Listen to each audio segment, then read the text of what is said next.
You're not addicted to pleasure. You're addicted to escape.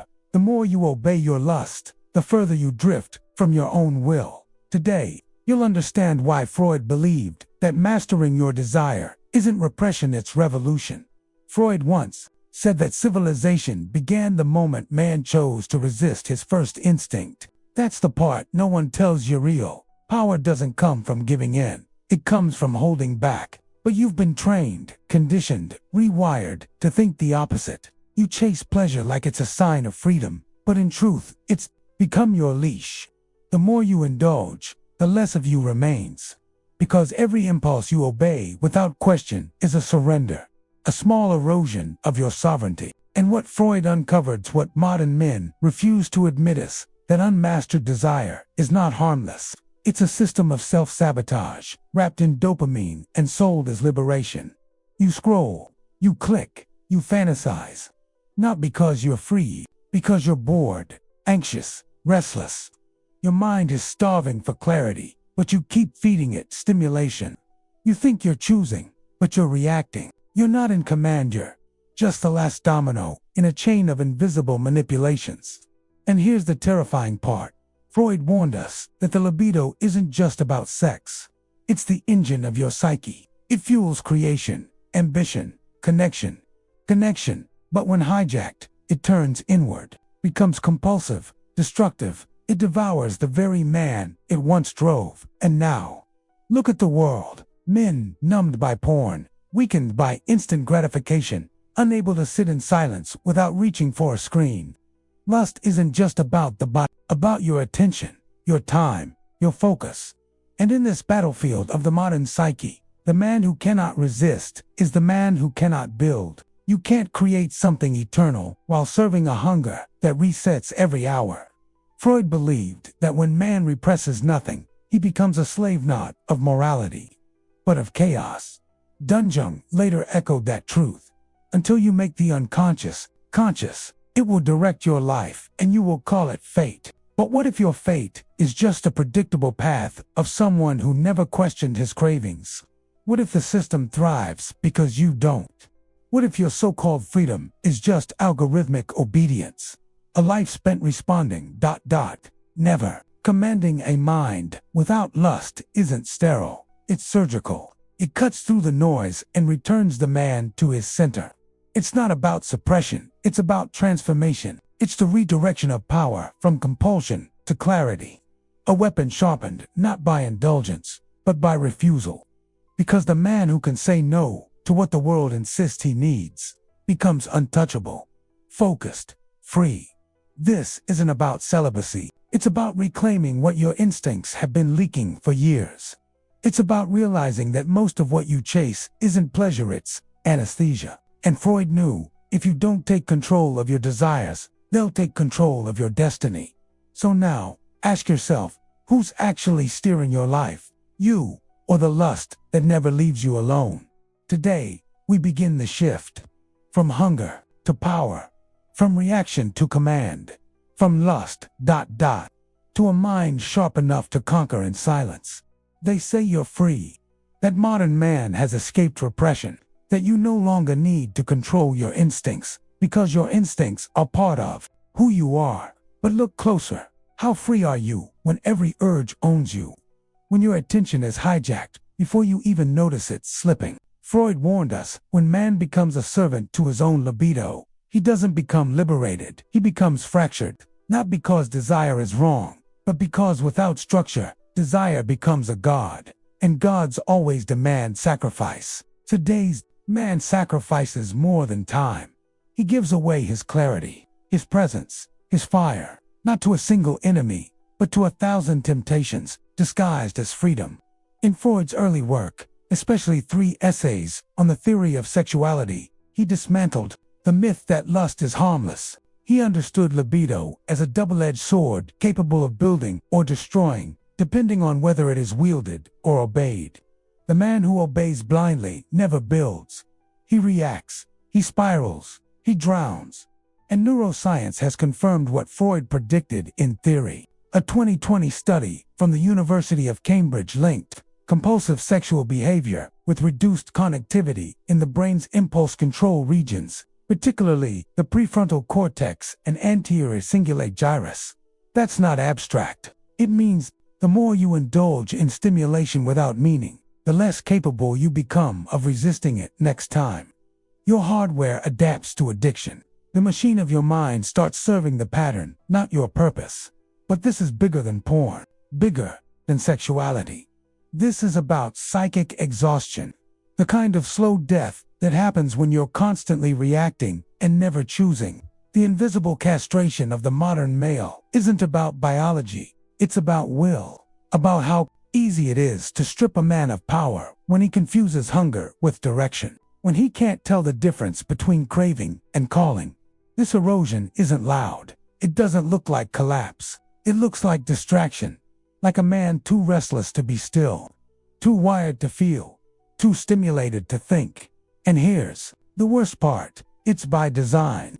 Every app, every ad, every trigger is a transaction. They don't want your money first. They want your attention. Because if they can direct your desire, they already own your future. Freud's work wasn't just about pathology. It was a map, a warning. He saw that when libido is not integrated into the self, it fragments the self. You become a collection of impulses chasing temporary highs, losing long-term meaning.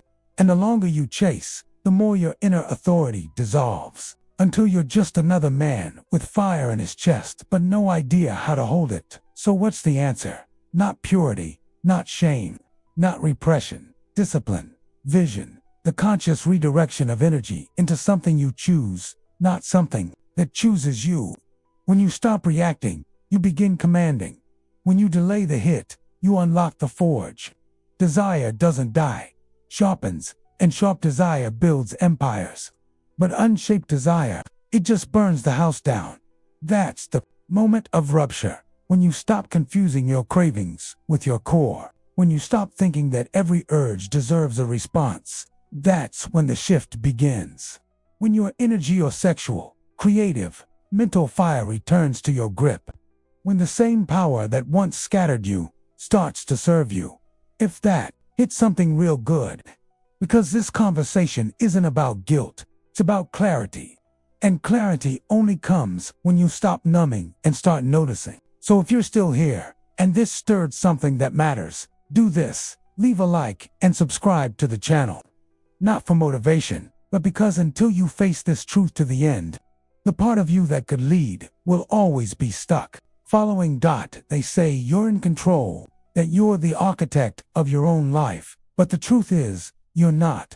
Not when your mind jolts at every flicker of stimulation. Not when your thoughts are shaped by what excites you rather than what aligns you. Freud saw it early. Desire isn't a choice.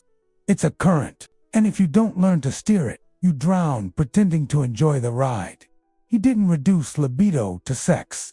He exposed it as the psychic engine, fueling your actions, your fears, your persona.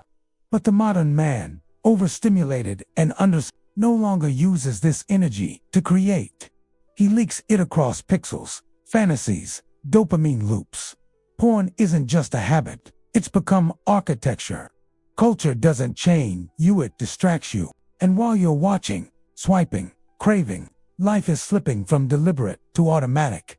Every act of unchecked indulgence seems harmless in isolation. A scroll here, a quick release there. But collectively, they carve you open. The anxiety you feel, that's the tension of desire with no direction. The weakness, that's your power scattered in 10,000 reactive gestures. And that hollow feeling at the center of your chest, it's not emptiness, it's misalignment. It's what happens when your body acts without your soul's permission. Freud saw this fragmentation as inevitable when man becomes a slave to pleasure. Because the more you chase stimulation, the more you disconnect from your own inner compass. That's the cost no one talks about. Not just the shame or distraction, but the erasure of direction. Pleasure, when unconscious, doesn't expand you. It narrows you. You stop building. You stop choosing. You start reacting. And soon, you forget how to stop. Jung later completed that vision with one sentence that still cuts like a blade. What you deny controls you. You deny your dependency. You deny your fatigue.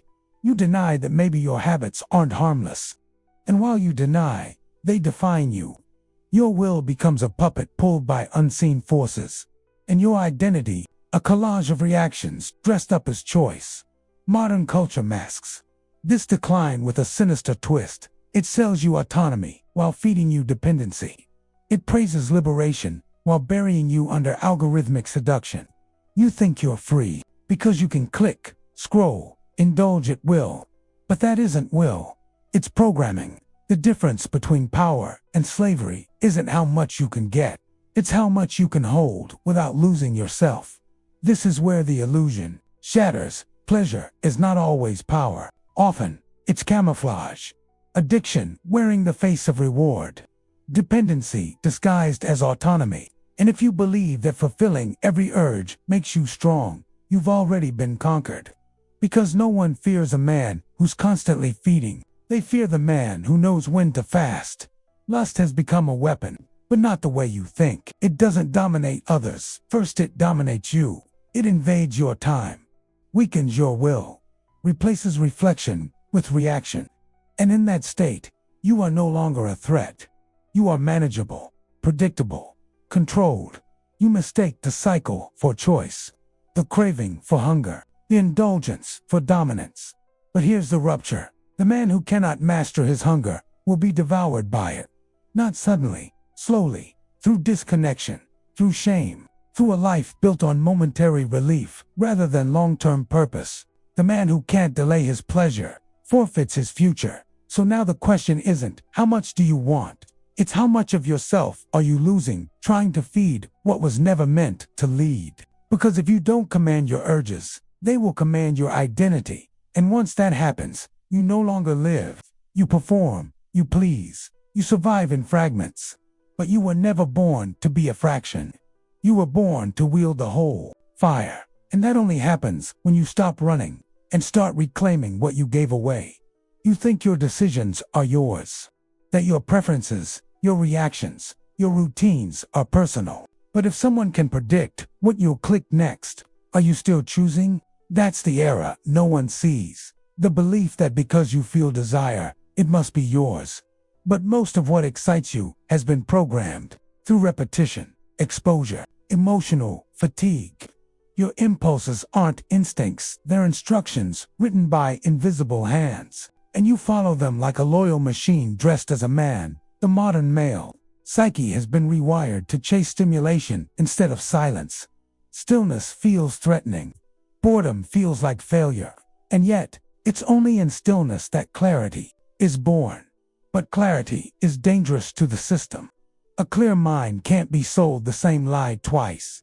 So they give you 1,000 screens, 1,000 escapes. They flood your nervous system with noise until the only thing that feels real is reaction. This isn't theoretical. Behavioral studies from MIT's Media Lab and Stanford's Virtual Human Interaction Lab have shown that predictive algorithms don't just respond to your behavior, they shape it. The more you engage, the more you're studied. And the more you're studied, the more you're steered. These systems know that if they can hijack your pleasure centers, they can bypass your judgment. You'll call it freedom, but it's just familiarity, marketed as choice. And this is where Freud returns, not with outdated theories, but with the razor-sharp warning that repression doesn't eliminate a force, it drives it underground. So while you think you're choosing to indulge, you're actually reenacting a cycle you never authored. The need for relief, the micro-hit of pleasure, the crash, then again, and again, and again. Not because you're weak, but because you're unfinished. Your libido isn't integrated, it's fragmented. And fragmented men are easy to guide. Desire without awareness is a lever. Anyone can pull it. Advertisers, influencers, even the ghost of your past trauma. The moment your hunger becomes predictable, your power dissolves, and your future stops being something you design it, becomes something you're nudged into, gradually, invisibly. That's the psychological error. Thinking that impulse equals truth, that urge equals alignment. But not everything that moves You is meant to lead you. Some things are meant to be noticed and not followed. That's where internal command begins, not in denying emotion, but in decoding it. A study from the University of Pennsylvania's Center for Neuroeconomics found that emotional stimuli reduce prefrontal cortex activity, making you less capable of long-term reasoning in moments of high arousal. That means every algorithm that stimulates your desire is also lowering your ability to choose deliberately. You are not horny. You are hijacked, and the system knows it. And yet, there's something more dangerous than the manipulation itself. Your willingness to believe that nothing can be done, that your mind is just reactive, that you were built to consume, that stillness is for monks, that strategy is unnatural. That's how they win, not by overpowering you, but by convincing you that power was never yours to begin with. The truth is, every man is programmable until he starts watching his own programming, until he begins to notice how many of his reactions are inherited, repeated, manufactured, until he looks at his hunger and dares to ask, who fed me this? Because silence isn't passive, it's confrontational. It forces you to feel the gaps, the emptiness, the unresolved. But in those gaps, you begin to rebuild, you begin to reclaim, and suddenly, what once ruled you becomes visible, nameable, interruptible. This isn't a call to suppress your desire, it's a call to outgrow its manipulation, to see it as signal, not scripture, to look it in the eye and decide, do I follow or do I lead? And when you start leading, even internally, everything outside begins to shift. The screens lose power, the noise loses grip, and the man who once followed algorithms begins to write his own. Because true strength isn't in the hunger, it's in what you choose to feed. There comes a moment when you feel the pattern before it begins. The impulse rises, but instead of obeying it, you see it, not with judgment, not with shame, but with distance. That moment changes everything, because in that pause, you remember you have a choice. The shift isn't dramatic, it's almost invisible, but it marks the boundary between a man who is driven and a man who drives. Freud taught that our desires never vanish, they mutate. They hide, they resurface in disguised forms, but they can also be recognized, integrated, and used. And that begins when you stop reacting and start observing. Observation is not detachment, it's precision. It's the act of looking at your desire and asking, is this mine? Because not every urge deserves a response. Some are echoes, some are bait, some are inherited patterns wearing the costume of instinct. And until you build that space between feeling and reaction, you're just a reflection of the last thing that provoked you. That's the inner shift, from autopilot to agency, from possession to presence.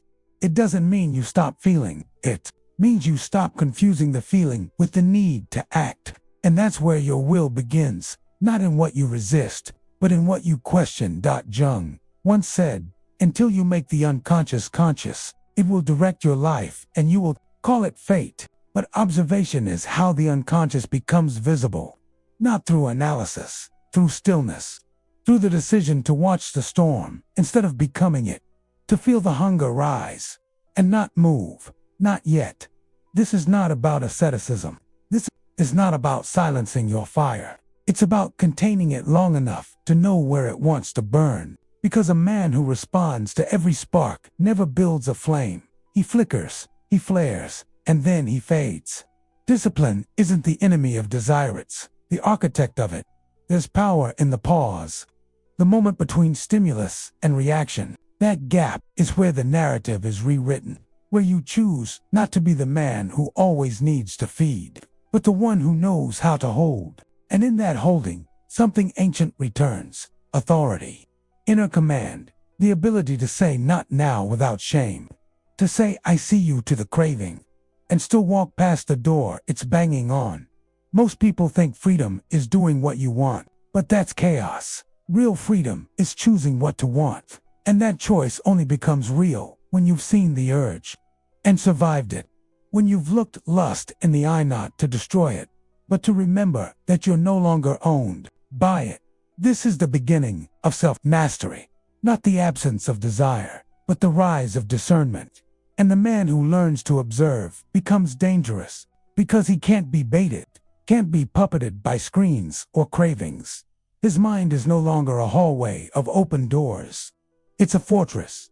Every desire must knock, and most of them won't get in. So when the feeling comes in, it will. Don't panic. Don't fight. Don't run. Just notice, breathe, and in that breath, remember, you are not the urge. You are the one watching it, and that changes everything. There was a time when hunger meant instinct, when desire meant direction, when the man who felt the pull of fire followed it toward something real. But now, that fire is rerouted, simulated, transformed into digital noise, synthetic validation, short loops of pleasure that give you the illusion of motion while keeping you exactly where you are. A wolf raised among pigs forgets how to hunt, and that's what happened to you.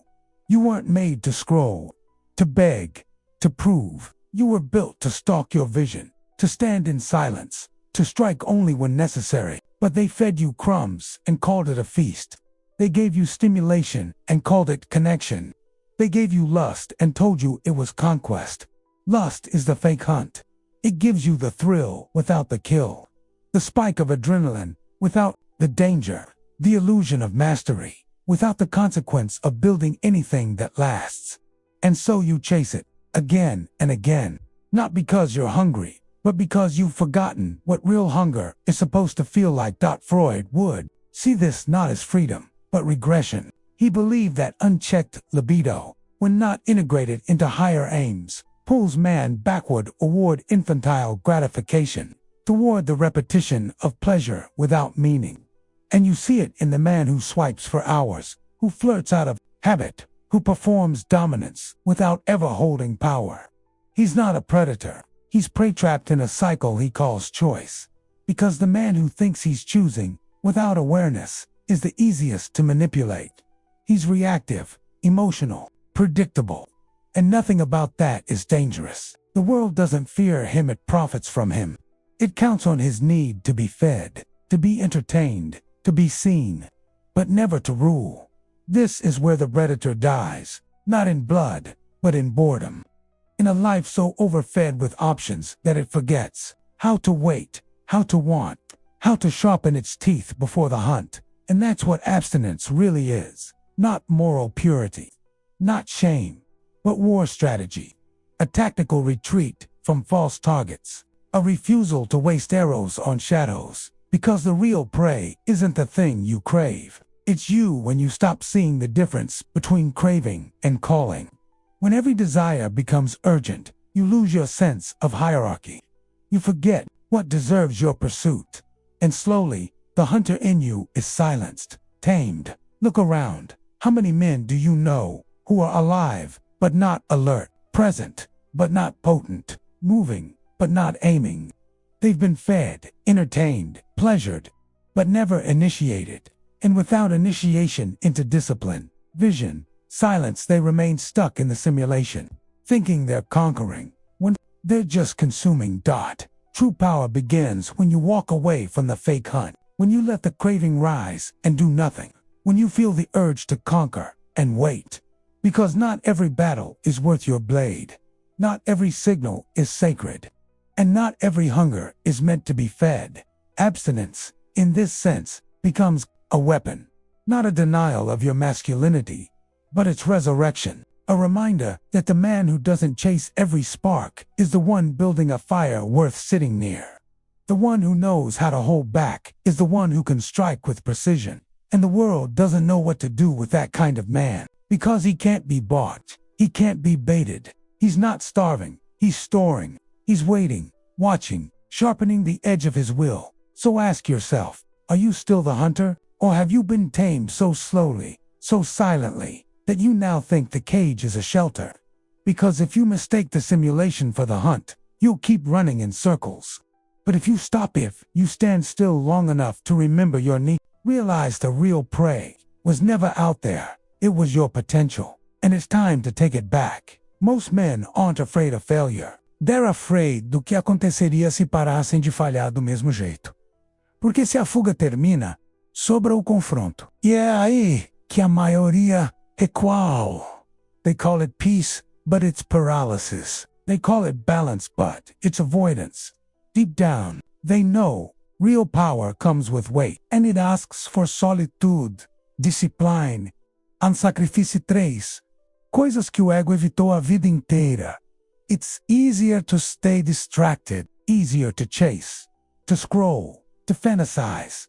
That way, you never have to confront the shame, the unmet grief, the voice in your mind that says you're not ready to hold what you say you want. Lust becomes a way to dodge that mirror. It gives you a role to play: conqueror, seducer, alpha. But these are costumes. They don't demand depth. They just demand attention.